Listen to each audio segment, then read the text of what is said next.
নমস্কার বন্ধুরা, সকলকে ডুয়ার্স ভ্রমণের চতুর্থ পর্বে স্বাগত জানাই।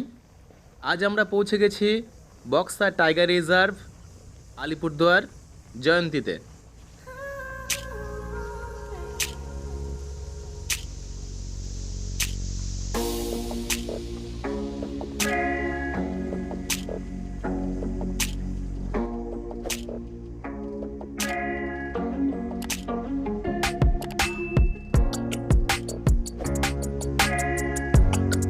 আমরা আজ সকালে লেপচাকা থেকে ট্রেকিং করে মহাকাল হয়ে পৌঁছে গেছি এই জয়ন্তী রিভারবেড হোমস্টে সেখানে, এবং হোমস্টেতে ফিরে খাওয়া দাওয়া সেরে আমরা বেরিয়েছি বিকেল 3টের যে জঙ্গল সাফারি হয় সেই জঙ্গল সাফারি করতে।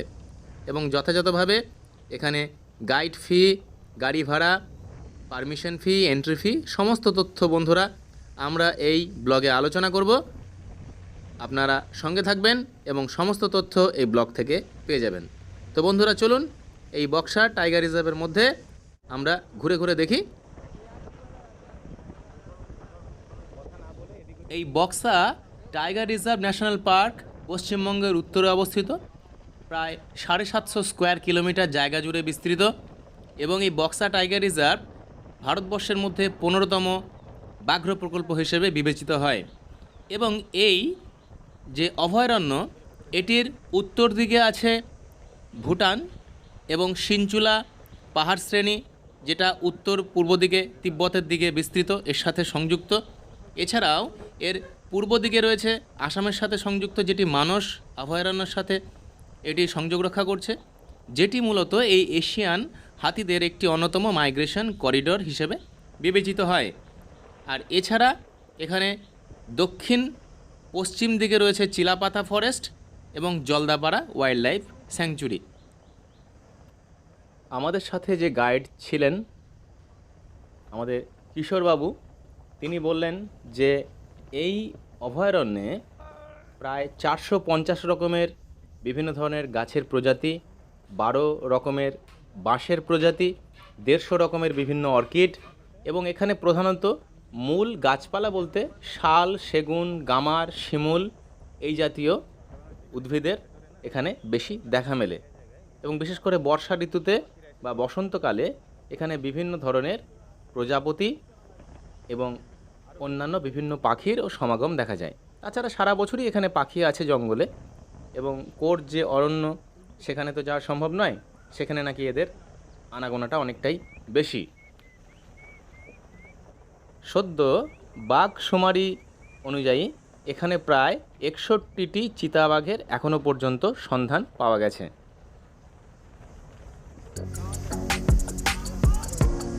আমরা এখানে আজ বিকেল 3টের জঙ্গল সাফারি শুরু করেছি।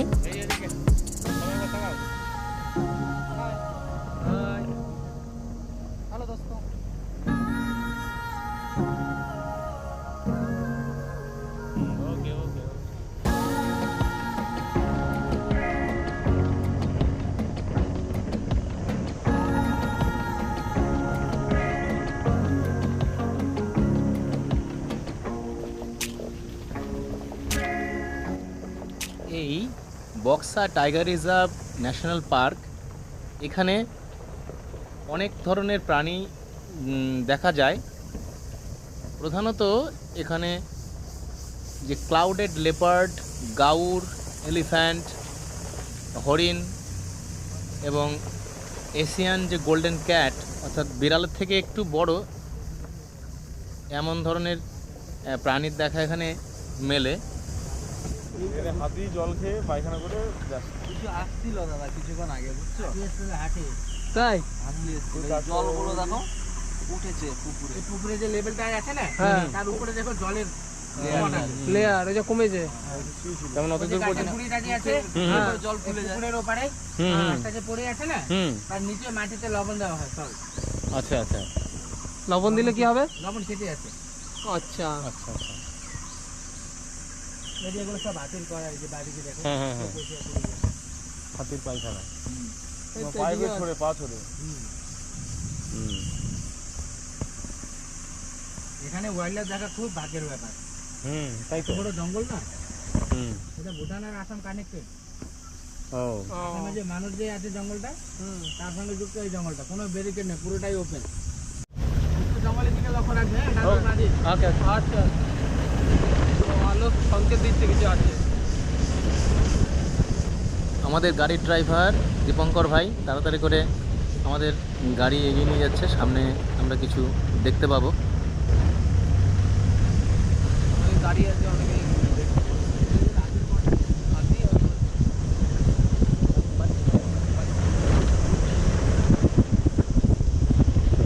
বন্ধুরা আমরা কিছু দেখতে পেয়েছি মনে হয়। আমাদের এইদিকে বাঁদিকে বাঁদিকে বাঁদিকে বাঁদিকে।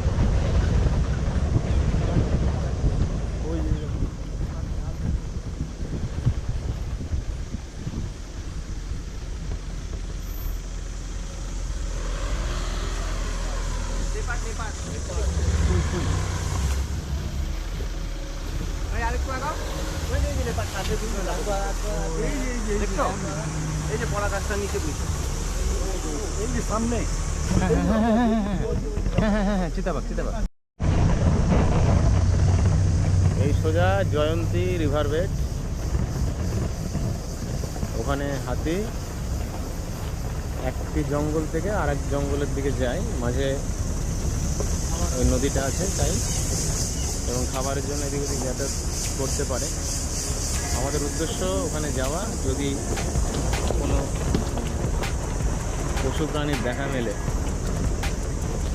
সেজন্য আমরা ওই দিকে এখন যাচ্ছি।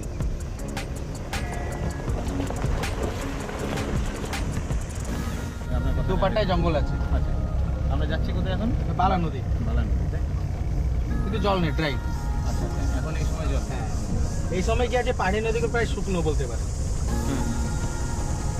কারণটা এই বালা নদী হোক বা মোটামুটি জয়ন্তী রিভারটা যে আছে, সেটা হলো মানে বৃষ্টির জলে পরিপুষ্ট বলতে পারে। আচ্ছা, মানে বর্ষা হলে পুরোটা ভরে যায়। এবার ওই জলের জন্যই এই এরা কিছুটা যায় বাইরের দিকে জল টল খেতে, হ্যাঁ। নাকি? আর এই সময়টা কি আছে, মানে জীবজন্তুর খাবারের চেয়ে বেশি হলো জলটা। আচ্ছা আচ্ছা, জলটা খুব প্রয়োজন তাদের।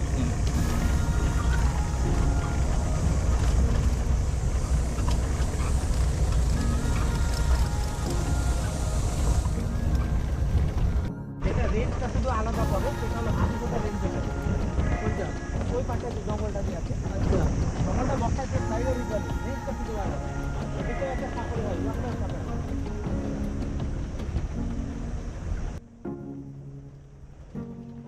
আমরা আমাদের গাড়ি করে আমরা এগিয়ে চলেছি বালা নদীর মধ্যে দিয়ে। এখন নদীতে জল নেই, বর্ষাকালে এই নদী সম্পূর্ণ ভর্তি থাকে। আমরা এই রিভার বেড দিয়ে এগিয়ে চলেছি।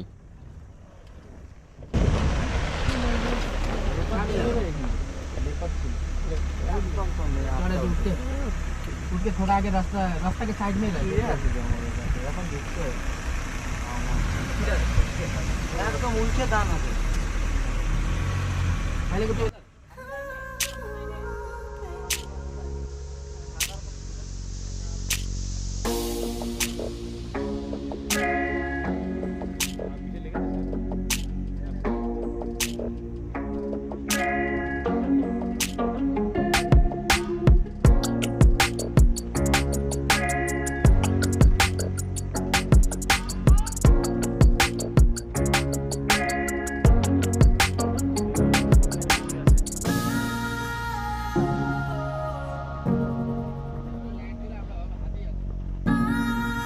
দাদার নাম হচ্ছে কিশোর ছেত্রী, ইনি আমাদের আজকের গাইড আছেন।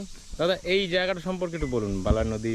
এটা হলো বালা নদী, এটা পাহাড়েরই নদী। আচ্ছা, এই সময়টা পুরো ড্রাই আছে, বর্ষায় ভরে যায় এটা। আর বর্ষার সময় জঙ্গলটা বন্ধ থাকে 3 মাস। আচ্ছা, আর এই রিভারে আসার রিজনটা হলো অনেক সময় ওয়াইল্ড লাইফ ক্রসিং করে। আচ্ছা, এক পার্টটা হলো আপনার, এই পার্টটা হলো জয়ন্তী রেঞ্জের মধ্যে পড়ে, আর এই পার্টটা হলো রাজাবতকা রেঞ্জ। আচ্ছা আচ্ছা, অনেক সময় ওয়াইল্ড লাইফ ক্রসিং করে, যদি ক্রসিং করে তাহলে আমরা দেখতে পারবো, তার জন্য রিভার বেডে আসা। আচ্ছা এই বালা রিভারে।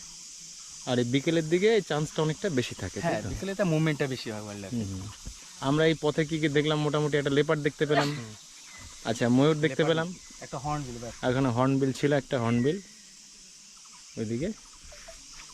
সত্যি এখানে তাদের আশ্রয়স্থল, অর্থাৎ এখানে পশু পাখিদের আশ্রয়স্থল, তাদের বাসস্থানে আমরা এসেছি। সুতরাং দেখা পাওয়া না পাওয়া সবটাই হচ্ছে তাদের ব্যাপার। সৌভাগ্যে থাকলে অবশ্যই মিলবে। এই আমাদের গাইড দাদা, এদের হচ্ছে পরিশ্রম আর আমাদের ভাগ্য সব মিলিয়ে এখানে এই ওয়াইল্ড লাইফ দেখতে পাওয়া, তাই না?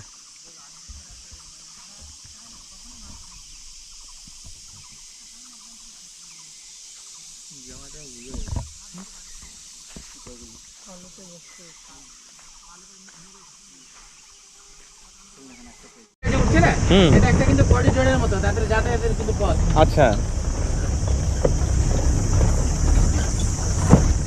হাতি যাওয়ার একটা করিডোর। এটা কিন্তু পুরোটা ফেন্সিং করা।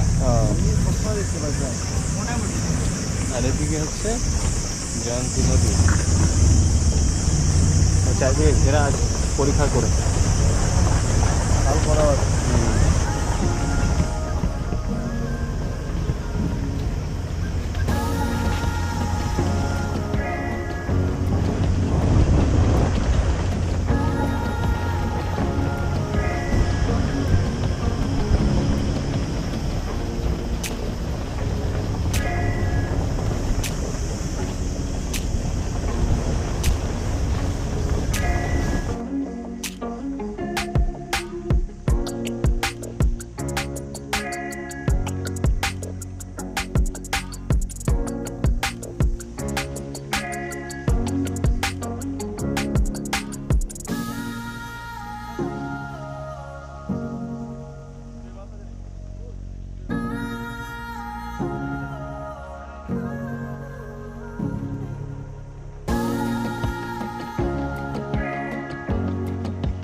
আমরা প্রথমে যেটা পুকুর দেখলাম ওটা 13।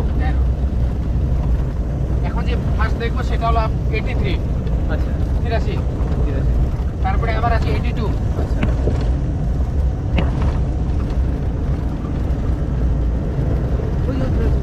না ওটা গাড়ি বন্ধ তো আছে। বন্ধ আছে, হাতির একটা স্মেল আসছে।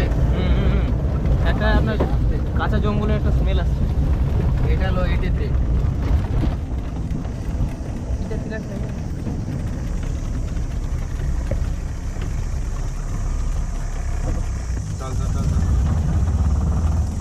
লেফট সাইডে দেখবে, লেফট সাইডে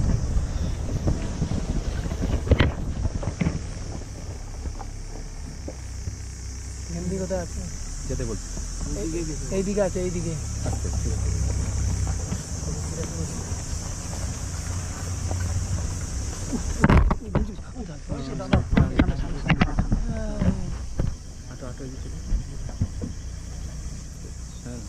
এখানে একটা নিস্তব্ধতা কাজ করছে। এখানে হাতি আছে, দেখি দেখা যায় কিনা। তো বাচ্চা আছে মনে হয়, ওই জন্য ইয়ে করছে। হাতির বাচ্চা আছে। দাদা গাড়ি, ওরে বাবা, ওখানে আরো আছে গাড়ি ঘুরিয়ে নিতে ভালো হয় না দাদা? গাড়ির বাচ্চা আছে চুপ, ব্যাক কর।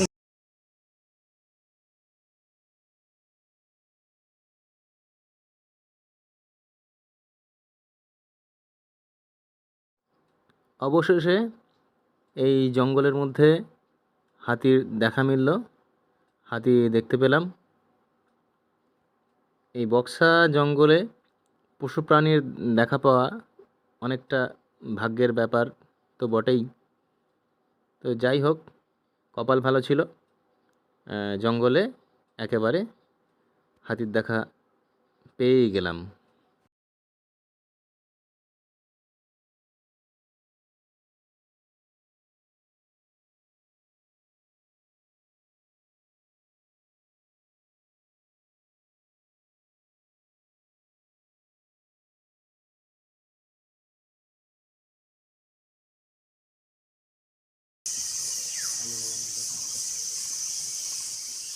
এখানে কিছুক্ষণ অপেক্ষা করতে করতে আর এক দল হাতি আসছে।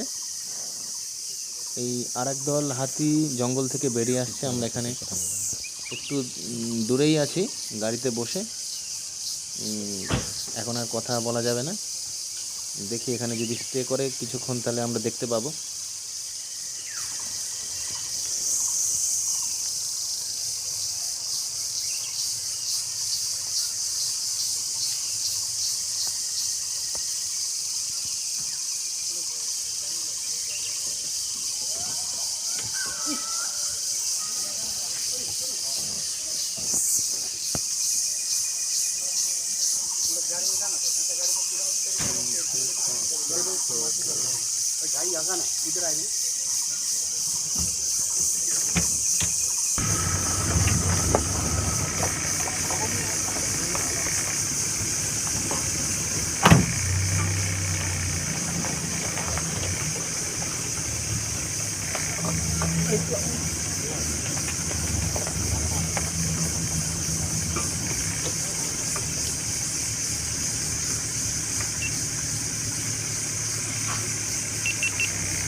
যাওয়ার সময় দেখবেন আরেকটা গ্রুপ, মোটামুটি 6-7 জায়গার গ্রুপ পাওয়া যায়।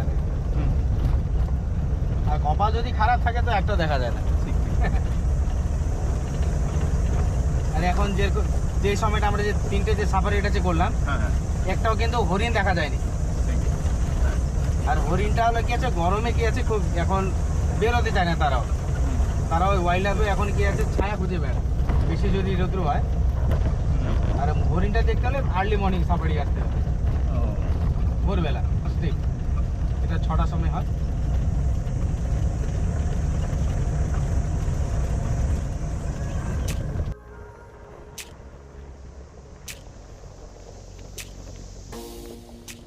আজ আমাদের বিকেল 3টের বক্সা টাইগার রিজার্ভ ন্যাশনাল পার্কের জঙ্গল সাফারি শেষের পথে। এই দিনে আমরা বিভিন্ন পশু প্রাণীর দেখা পেয়েছি। এছাড়াও এখানে অন্যান্য বিভিন্ন পশু প্রাণী যেমন বিভিন্ন পাখি, ভালচার, পাইথন, গ্রেট হর্নবিল, এদের একটি নিরাপদ আবাসস্থল। তো এই বক্সা রিজার্ভ জঙ্গলটি আলিপুরদুয়ার এবং শিলিগুড়ি থেকে যথাক্রমে 30 কিলোমিটার এবং 170 কিলোমিটার দূরে অবস্থিত। এখানে 4টি স্লটে এই জঙ্গল সাফারি সম্পন্ন হয় এবং বৃহস্পতিবার এই ওয়াইল্ড লাইফ বন্ধ থাকে এবং প্রবেশের জন্য জনপ্রতি এন্ট্রি ফি 150 টাকা করে। এই জঙ্গল সাফারি করার জন্য কার পারমিশন 480 টাকা এবং গাইড ফি 350 টাকা। এখানে জঙ্গল সাফারি করার জন্য 6 সিট যুক্ত জিপগুলি আছে এবং এদের ভাড়া পড়ে প্রায় 1600 টাকা।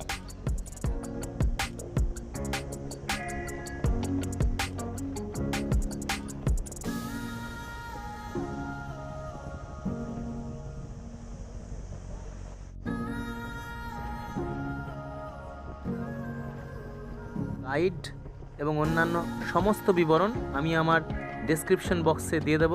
বন্ধুরা, আপনারা সেখান থেকে সমস্ত তথ্য আশা করি পেয়ে যাবেন। বক্সা টাইগার রিজার্ভের যে গেট আছে, entrance gate, welcome to Buxa tiger reserve. সেখানে একটি গভর্নমেন্টের একটি রেট চার্ট এবং তথ্য আছে, আমি এটা দিয়ে দিলাম। বন্ধুরা, আপনারা দেখে নেবেন। Safari vehicles hiring rate chart, এটা গভর্নমেন্ট থেকে নির্দিষ্ট করে দেওয়া আছে প্রত্যেকটা গাড়ি সাফারির জন্য গেলে কত করে তার চার্জ লাগবে। বন্ধুরা, এই ব্লগটি কেমন লাগলো অবশ্যই কমেন্ট করবেন। ভালো লাগলে শেয়ার ও সাবস্ক্রাইব করবেন এবং সেই সাথে আগামী নতুন ব্লগ দেখার জন্য আপনাদের আমন্ত্রণ রইল।